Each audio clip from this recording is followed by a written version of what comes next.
Hello, everyone, and welcome to the stephenkingcast, one man's musings on the works of Stephen King. Once I reviewed each of his works in the chronological order of publication, but Ka is a wheel. It all goes round again, and here I am once more on a new phase of the journey, one that examines each of the endings of the works of Stephen King to determine whether or not King deserves his reputation for having an inability to successfully land his endings. The focus of the podcast will be to examine the climax, the falling action, and the resolution of the endings to each of his novels and break it down by character, themes, conflict, and plot to determine whether or not it meets the criteria of being an objectively good ending. I will also weigh in on whether or not I happen to personally like the ending, and today I am here to discuss the ending of The Dark Tower, Book 5, Wolves of the Calla. And welcome back, everyone. Welcome back to the Stephen King Cast. And for first-time listeners, welcome to the Stephen King Cast. So for anyone that's tuning in for the first time, and again, hey, anyone that is a long-time listener, I apologize for the repetition in the preamble. But like Stan Lee said, everyone has their first issue of a comic book. You never know when it's going to be. It's not always with a number one. This is someone's first time listening to the Stephen King Cast, and I want them to know what the Stephen King Cast is all about. So like I said, right now, it is discussing the endings of Stephen King. But if you just picked up Gwendy's Final Task, or are just going through HBO Max and happen to land on It Chapter 2 and you're like, I wonder if I should check out a Stephen King podcast, and you found the Stephen King Cast. Well, let me tell you a little bit about the Stephen King Cast. It started out because I wanted to go through each of the works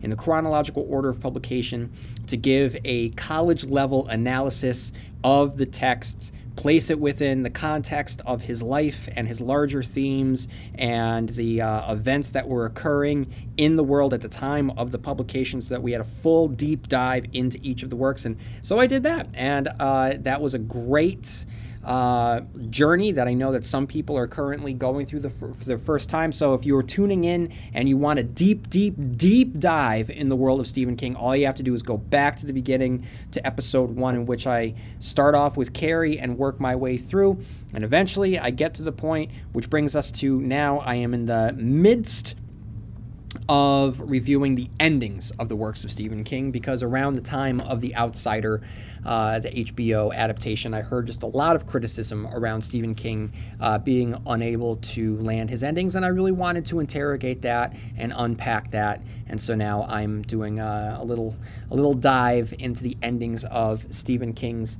works, which brings us to today. I'll be talking about Wolves of the Calla, which will be an interesting conversation because it's one of the only, anytime we talk about The Dark Tower, endings are tricky, because each conclusion is a conclusion of a chapter rather than the final moments of a story. So that's what we're going to be doing today. And also, I just want to acknowledge, yes, I know my podcasting within the last year has been infrequent at best, and I really want to acknowledge the last episode I know was sad. I talked about the passing of my furry co-host, and thank you everyone for all of the well wishes that you sent out. It's just, I needed to process it. I needed to put it out there. It is still sad. I still miss her greatly. But I just wanted to acknowledge that last episode was not your typical episode. Okay, so what we're going to do today is I want to read some emails, and I want to read some reviews, because I appreciate all the reviews that I get from everyone, because I can't do this alone. So if you have any time on your hands, head on over to iTunes and leave a review, like the following reviews from iHeartHK, who says, "Terrific. This has been the best and most detailed information regarding Stephen King's books and movies. I would have given this 5 stars, but it always has really wordy songs playing in the background." I'm going to interject. I've stopped doing that based on all of the feedback that I have heard throughout the years. Terrific continues, "These are fairly loud, rendering the host's narration of the book's synopsis impossible to be heard. And if that's not bad enough, there has been drum beats and snoring.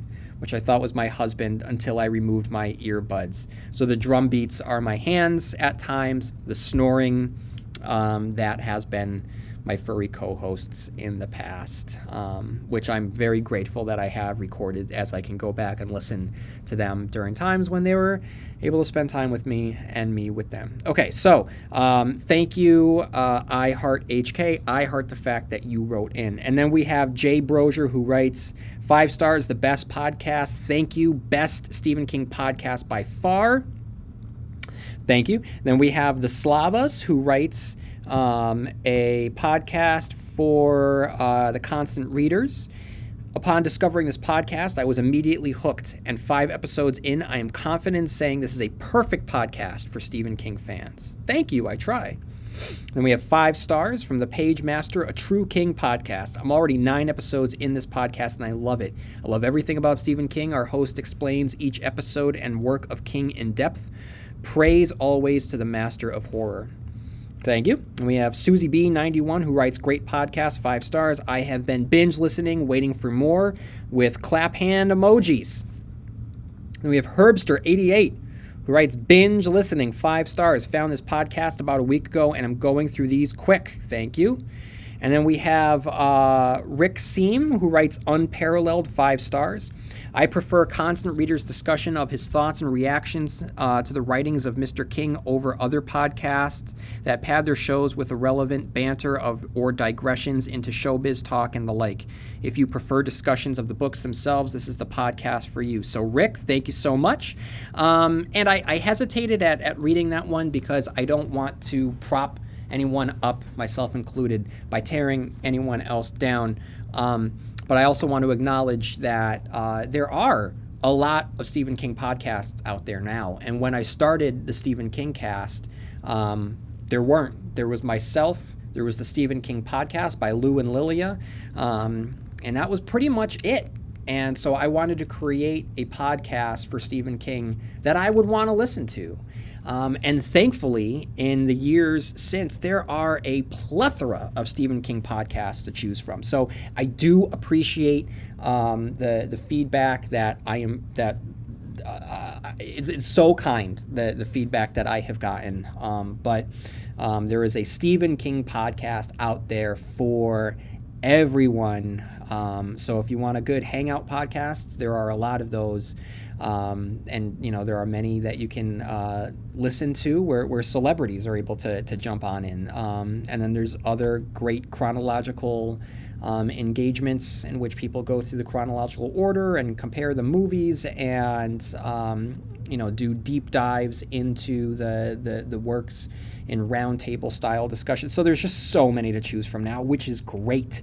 But if you do happen to like the Stephen King cast and you do want me to stand out from the rest, please just head on over to iTunes and leave a review, and that would be fantastic. Thank you, everyone. Okay, what I'm going to do now is read some listener email, which you can do. You can write into stephenkingcast@yahoo.com and write me something, and I will most likely read it on the air. So I have Dan, who writes, "Hi, Constant Reader. I must admit I stumbled across your podcast months ago, but only recently dove into the episodes. I am now hooked, but jumping around out of chronological order due to my own unique path to kingdom. My journey began just a few years back when I decided to read It, a book I was loosely aware of growing up, but had yet to explore firsthand. Of course, once I began it, I could not put it down, and from there I began chasing that unique flavor of storytelling. I soon followed it with The Stand, excellent, excellent, excellent, Insomnia, Salem's Lot, before moving to some of the short story collections. I practically inhaled Everything's Eventual and Full Dark No Stars, as well as 4 Past Midnight. I absolutely loved The Institute and cannot wait for some form of TV/film adaptation. Currently, I'm halfway through 11/22/63, which has been amazing. Its return to Derry was starting to peter out a bit before...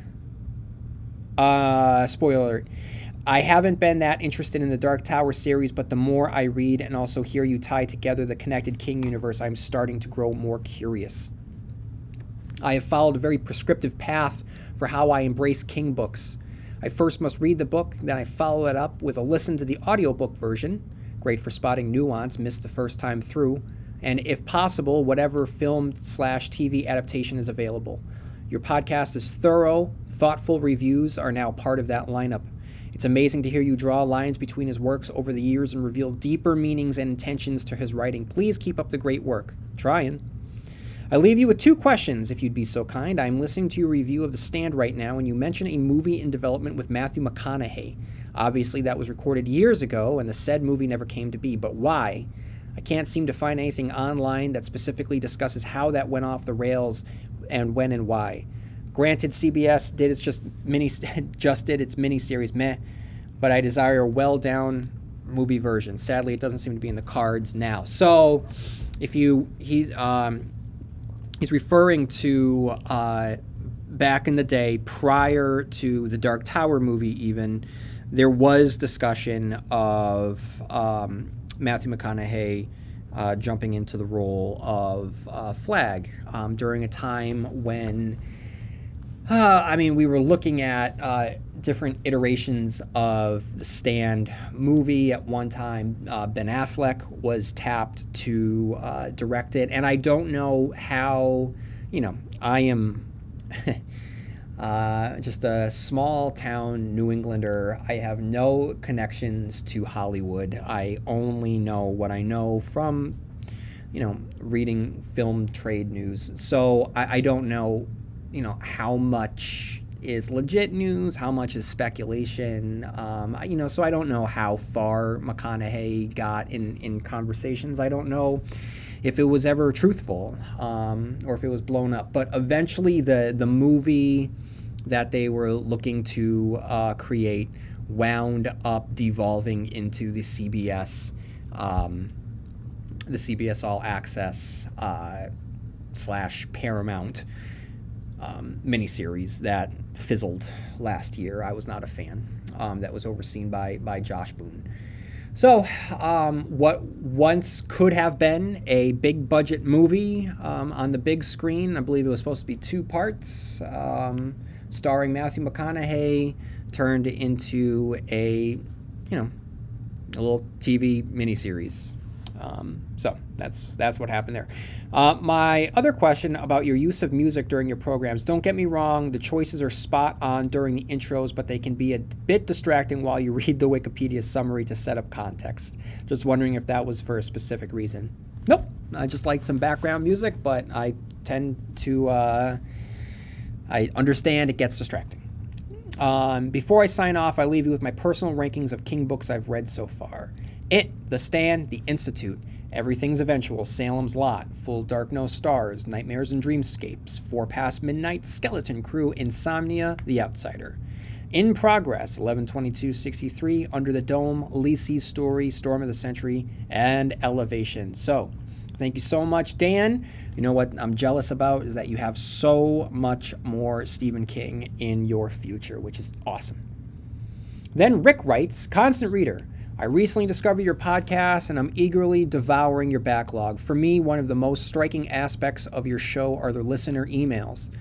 The devotion of Mr. King's readers both fascinate and puzzles me. You see, I came of age in a world before Stephen King was Stephen King, when he just was some unknown writer publishing in men's magazines that I did not read.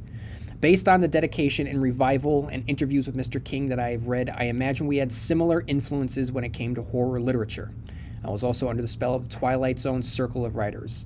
Most of what I read then and now consists of short stories, so I confess that I am more of a fan of Mr. King's short stories and his more recent novels than I am of his earlier works, with the exception of Salem's Lot, which I devoured eagerly as I got a kick out of Dracula coming to a small town in Maine.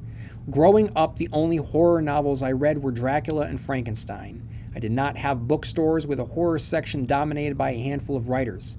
Consequently, I can't imagine being so devoted to a single author as some of Mr. King's fans are, or at least the ones that send emails to your podcast. For me and my peers, the closest analog I can think of is the original Twilight Zone.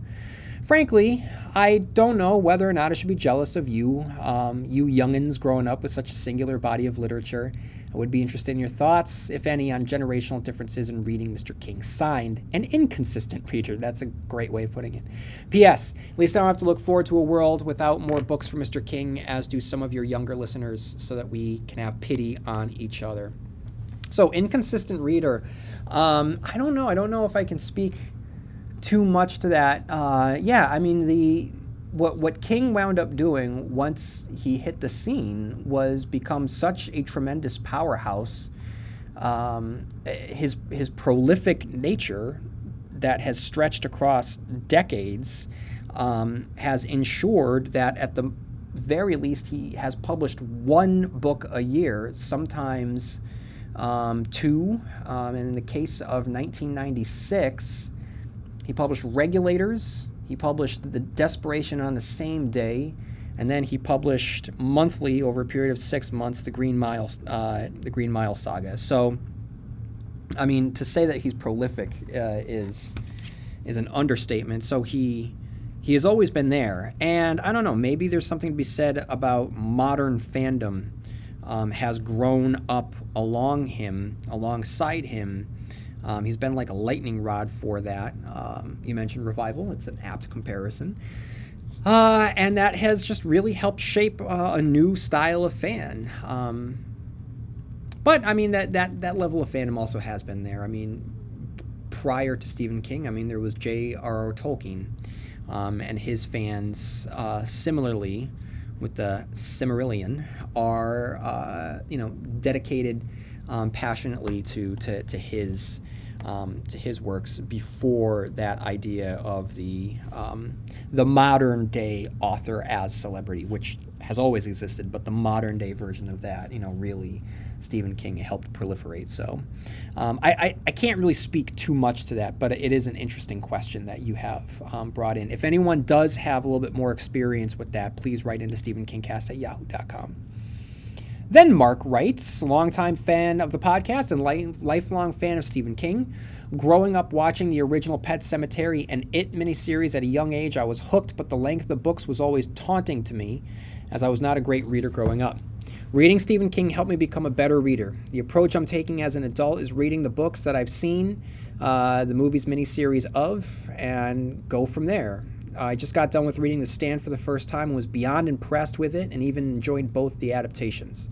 As I finish a book or movie, I then listen to your corresponding podcast, and I love your insight. I'm sure I'm not alone saying this, but I hope one day someone can fully explore the Dark Tower universe, either through an animation series or a live-action fully developed / explored series. Without getting too personal, I feel like we live in the same area of the country as you described the weather changing and whatnot. I live in New Hampshire, and I think one of your podcasts you described vacationing to Hampton Beach. Maybe I'm getting that wrong, but that's where I lived my whole life, and that was awesome to hear. My brother and I are taking a trip to Bangor, Maine in October, and I've already listened to it once, but I'm going to re-listen to the podcast you did on the tour. Anything else not included in the episode you can think of that would make the experience the best, you can please let me know, as I'm very excited. I love the breakdown of the ending of each of his novels. It's nice to remember how some of them end, and mostly I agree with your assessments. Thanks again. Update. I meant to send this a long time ago. I'm just getting around to it. Bangor was awesome. We had Stu's son James as our tour guide. I was so involved in the tour I forgot to ask him about the Barrens, as he did not tell us about them or stop. Oh, that's a bummer. I got to go to the Barrens. I'm going to email him, but I'm assuming they're near the waterworks where Dreamcatcher was filmed. But overall, we had a great time. My brother and I are hoping to go back to Bangor soon. Mark, thank you for writing in. Great email. And for anyone that is curious about what Mark is talking about, there is something called the Stephen King Tour, and you can go to Bangor, and Stu and apparently his son James can take you around Stephen King's hometown and show you all of the sites that have inspired aspects of the novels. It's a wonderful tour.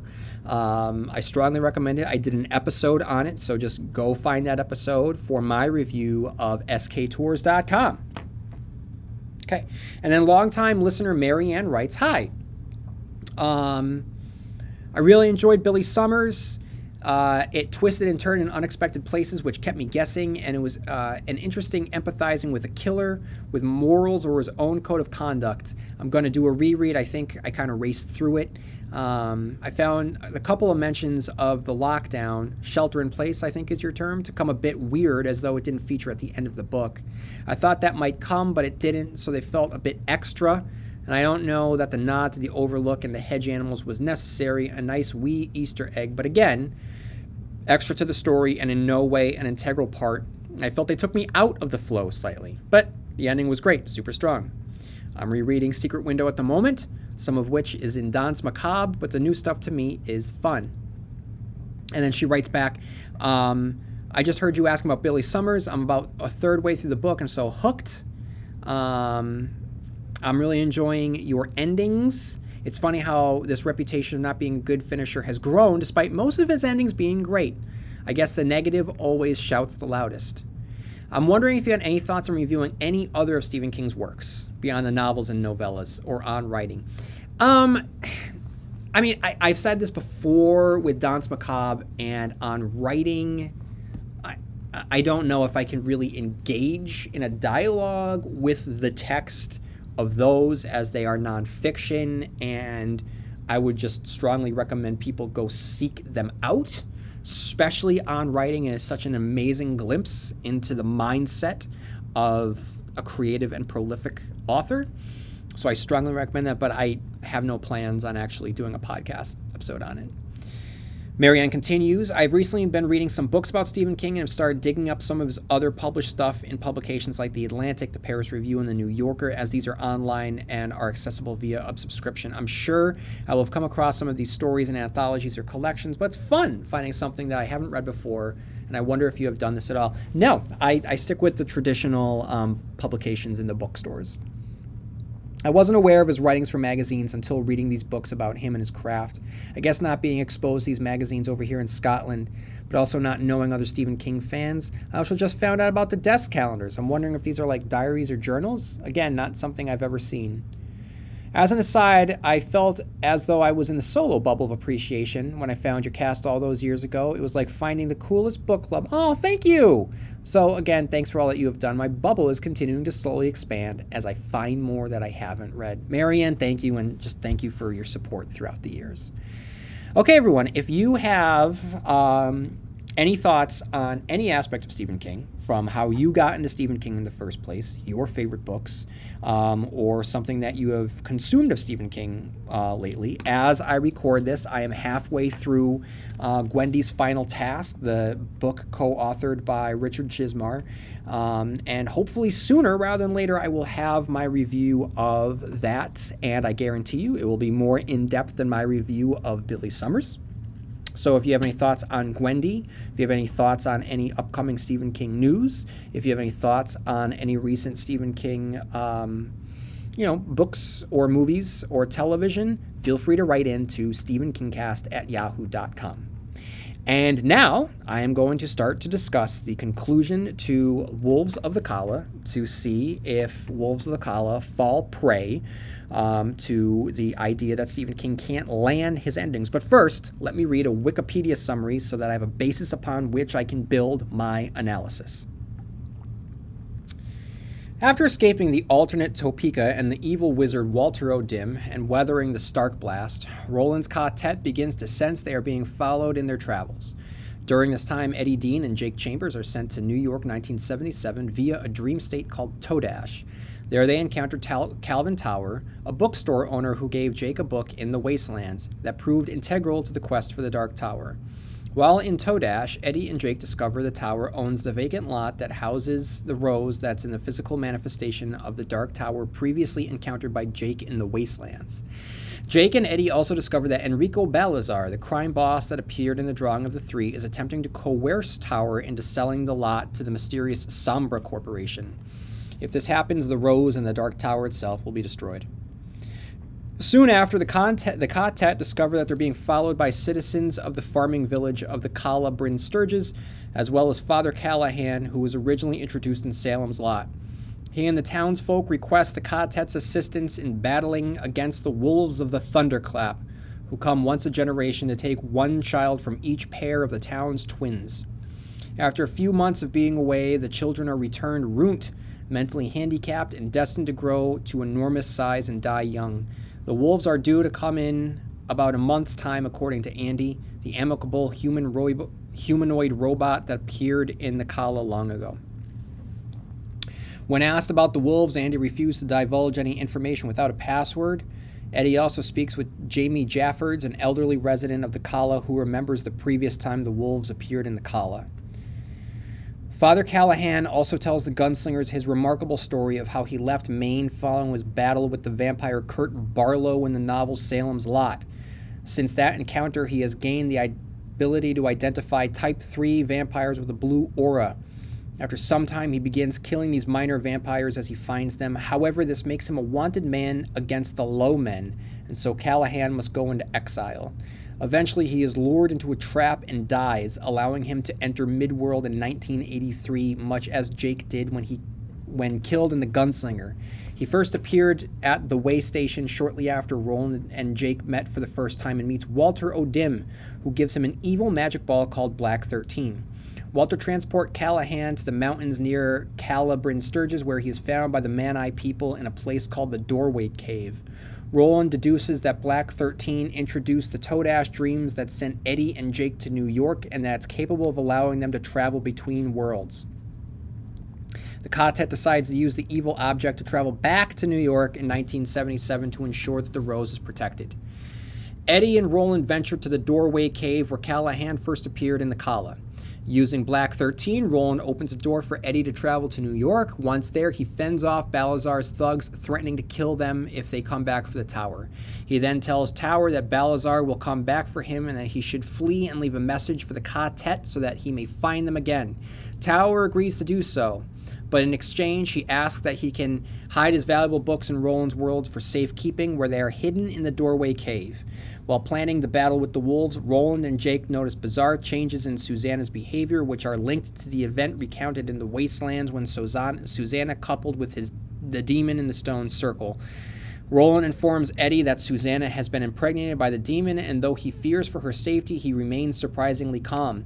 They promise to keep the fact that they know a secret from Susanna, but later Susanna reveals to the quartet that she herself has come to grips with it, and knowledge of a second personality living in Susanna named Mia, daughter of none, is shared. Jake finds out that Andy is an emissary for the wolves, and that his new friend Benny Slightman's father has betrayed the Calla by feeding Andy information in exchange for sparing Benny from going to the Thunderclap. Jake follows the two of them to a military outpost between the Calla and the Thunderclap known as the Dogan, where he discovers a surveillance system that monitors the entire Calla and overhears Andy and Slightman communicating with someone named Finley Otego. Jake tells Roland, who shows mercy not by killing Slightman, instead leaving him alive for his son and for Jake's sake. Eddie also blinds Andy and decommissions him for his part in the wolves' attack. On the day of the wolves' arrival, Roland reveals that what he has gleaned from Eddie's conversation with Jaffords earlier to his attack team, the wolves are not men, but rather robots, much like Andy himself. The wolves attack using weapons resembling the snitches found in J.K. Rowling's Harry Potter series, and lightsabers found in George Lucas's Star Wars, and have Doctor Doom-like visages. The gunslingers, along with some help from a few plate-throwing women in the Calla, defeat the wolves with only a few casualties, including Benny Slightman to Jake's dismay, all the while the children safely hidden in a rice patch nearby. After the battle, Mia takes over the body of Susanna and flees to the Doorway Cave, where she uses Black 13 to transport herself to New York. Roland, Eddie, Jake, and Callahan follow her there, but are too late. Mia and Black 13 are gone, and the door in the cave is closed. While in the cave, Callahan makes a shocking discovery while looking through Calvin Tower's books that causes him to question his own existence. A fictional novel called Salem's Lot, written by someone named Stephen King, that seems to recount his encounter with Barlow and the vampires. So let's talk about the ending. We're going to start with the climax, which is the shootout with the wolves. The falling action is Mia taking over Susanna and going through the Doorway Cave, and the resolution is that Callahan learns of the novel Salem Lot by Stephen King. So let's talk about the criteria for a good ending. I'm going to ask a couple questions, and it's going to work us through. So does it provide an appropriate conclusion to its characters that is consistent with the characters' actions, conflicts, or themes of the book? I would say yes, because so much of the novel is about Jake growing up. With Benny Slightman's death, it's another step in the death of Jake's childhood. So for me, so much of this is a transition book. It's transitioning from a point in time in which Stephen King had written these books prior to his car accident. This is the first set of books post car accident of the Dark Tower series in which he is writing them, and there's this massive transition here that fits very nicely with what he is writing about in the book. So yeah, I think that the conclusion here, it signals a death of childhood for Jake. Spoiler alert for the rest of the Dark Tower series, including the Dark Tower. So if you don't want me to spoil anything, cry off and turn back. So because we're talking about the death of the childhood thematically of Jake, it's also foreshadowing to the literal death of Jake himself. Next question, does it successfully wrap up the plot? Specifically, do the events build upon one another with consistency? Yes, I would say so. After much planning by our quartet, the wolves arrive, and what King does well is illustrate the ruthlessness and precision of our heroes. Despite a couple missteps in the plan, including Susanna going into labor, the wolves just don't stand a chance against our quartet. It's important at this stage in the story for King to illustrate how efficient the quartet is when they're at the height of their powers. Soon they're going to be split up across different wheres and whens, and in order to wring out the tension from that, King needs to show you what's at stake. Remember, it's the fate of all existence that's hanging in the balance. So right now in our pop culture, the idea of the multiverse is popular right now, and that is what is at stake here, the fate of the entire multiverse, according to Stephen King. So when you see the quartet working so closely together, it's easy to see them barreling through any conflict in their way, which is that's what makes what comes next so devastating. So plot-wise, yes, works very well. Does the conclusion serve the theme, symbolisms, and motif? Yes, I already talked about Jake growing up. What is the most famous scene in the novel, and does it appear in the conclusion of the story? This does not necessarily have to take place in the end, and I'm not using it as an example for a requisite for it to be a good ending. It's just I think that if the most famous scene does happen to take place in the ending, that it's kind of a check mark in its favor. But I would say it's probably Roland dancing the Calla, which takes place at the beginning. Are there other factors that we need to consider? Yes, the book was written in conjunction with Song of Susanna and the Dark Tower, and these three books together read like one long-ass novel. So it's hard to actually discuss the ending of this and treat it like an actual ending when it's really just it's a cliffhanger to the next book. But with that said, it does wrap up the plot of the Calla. It does wrap up the versions of these characters as we have come to know them and get them ready for the final stage of their journey in a very efficient way. So, do I like the ending? Yes, I do. Is it a good ending based on everything I said? Yep. I would say that it is. So that brings us to me personally liking 30 out of 34 endings, and 30 out of 34 endings are objectively good. So, for those of us thinking that Stephen King doesn't know how to end his books, I would disagree. All right, everyone. I hope that you've enjoyed your time. If you have any questions, feel free to write into stephenkingcast@yahoo.com.